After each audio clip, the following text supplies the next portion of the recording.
بسم اللہ الرحمن الرحیم الحمدللہ نحمدہ ونصلی ونسلم علی رسولہ الکریم اما بعد۔ معزز خواتین و حضرات، رمضان المبارک کے مہینے میں جہاں صبر کا درس دیا جاتا ہے، وہیں رمضان کا مہینہ شکر کا بھی ہے۔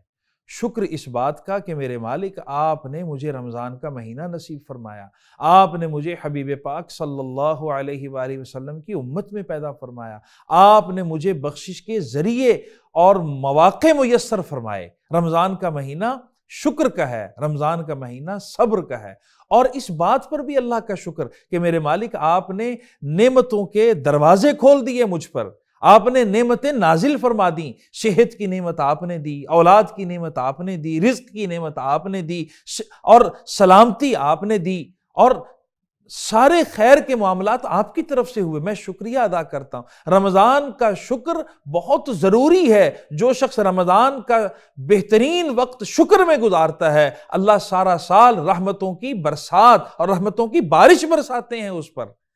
اور رمضان کا مہینہ صبر کا ہے۔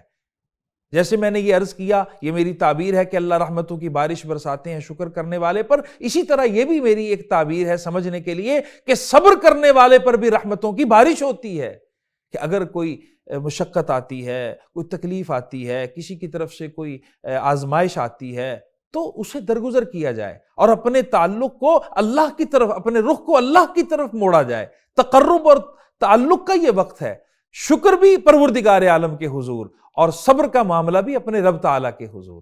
اللہ اپنے فضل و کرم سے مجھے اور آپ کو شکر اور صبر والی زندگی نصیب فرمائے۔ رمضان المبارک میں سارا دن انسان ایک ظاہری طور پہ صبر کرتا ہے، اور شام کو جب دسترخوان پہ افطار کے وقت میں نعمتیں آتی ہیں تو شکر کرتا ہے۔ تو گویا کہ یوں دیکھیے کہ رمضان کے شب و روز کے اندر ہمیں عملی طور پر بھی صبر اور شکر ملتا ہے۔ اللہ اپنے فضل و کرم سے اور اپنی رحمت سے میری اور آپ کی پوری زندگی صبر اور شکر والی بنا دے، اور ہم سب کو اور پورے عالم اسلام کو، پوری امت مسلمہ کو میرا مالک عزت نصیب فرمائے۔ جو مسافر ہیں، جو مقیم ہیں، جو گھروں سے دور ہیں، جو اپنے گھروں میں ہیں، جہاں بھی مسلمان ہیں، اللہ سبھی کے روزوں کو قبول فرمائے، سبھی کی عبادات کو قبول فرمائے، سبھی سے اللہ راضی ہو جائے، اور اس کرۂ ارض کو، پورے روئے زمین کو اللہ امن کا گہوارہ بنا دے۔ آمین۔